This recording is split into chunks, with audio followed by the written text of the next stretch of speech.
TDP అధినేత చంద్రబాబుని ఆయన నివాసంలో కాంగ్రెస్ నాయకురాలు షర్మిల కలిశారు. ఈ నెల 17న తన కొడుకు నిశ్చితార్థానికి వచ్చే నెలలో జరిగే పెళ్లికి రావాలని చంద్రబాబును షర్మిల ఆహ్వానించారు. ఈ భేటీలో ఎలాంటి రాజకీయ ప్రాధాన్యత లేదని, రాజకీయం చేయాల్సిన అవసరం లేదని తెలిపారు. క్రిస్మస్ కేక్ పంపితే తప్పుపట్టారు, కానీ అప్పుడు కేటీఆర్, హరీష్ రావు, కవితతో పాటు పలువురు రాజకీయ నేతలకు కేకులు పంపారని తెలిపారు. రాజకీయాలే జీవితాలు కాదని, రాజకీయాలు కేవలం ప్రజలకు సర్వీసు చేయడానికే చేస్తున్నారని తెలిపారు. రాజకీయాల్లో భాగంగా ఒకరికొకరం విమర్శలు చేసుకుంటామని తెలిపారు.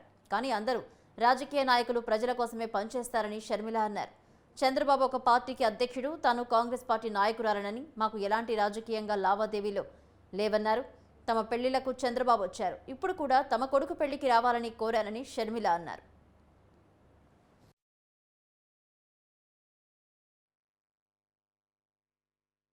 రాజశేఖర్ రెడ్డి గారి మనవడు వైఎస్ రాజారెడ్డి గారి పెళ్లి జరుగుతున్న సందర్భంలో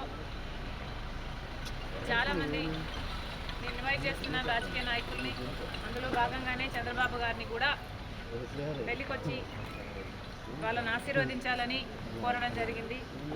చాలాసేపు రాజశేఖర్ రెడ్డి గారి గురించి, వాళ్ళ ఫ్రెండ్షిప్ గురించి, వాళ్ళ రాజకీయ ఇనిషియల్ ప్రస్థానంలో జరిగిన విషయాల గురించి అన్నీ గుర్తు చేసుకున్నారు, మాకు గుర్తు చేశారు.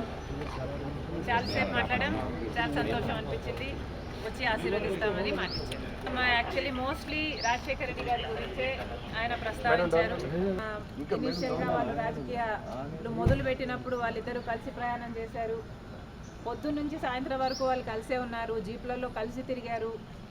ఇలాంటివన్నీ ఢిల్లీకి వెళ్ళారు. అప్పుడు చీఫ్ మినిస్టర్కి వాళ్ళిద్దరు కలిసి చేసిన ప్రయత్నాలు అయితేనేమి ఇలాంటివన్నీ చెప్పుకుంటూ వచ్చారు. ఆ కేకు కూడా మేము ఒక చంద్రబాబు గారికే పంపలేదు, ఇక్కడ కేటీఆర్ గారికి, కవిత గారికి, హరీష్ రావు గారికి, ఇట్లాంటి వాళ్ళకు కూడా పంపడం జరిగింది. యాక్చువల్లీ ద బ్యాక్గ్రౌండ్ ఈస్ రాజకీయాలు అన్నది జీవితాలు కాదు, రాజకీయం అన్నది మా ప్రొఫెషన్. మేము ప్రజల కోసం చేస్తున్న ఒక సర్వీస్.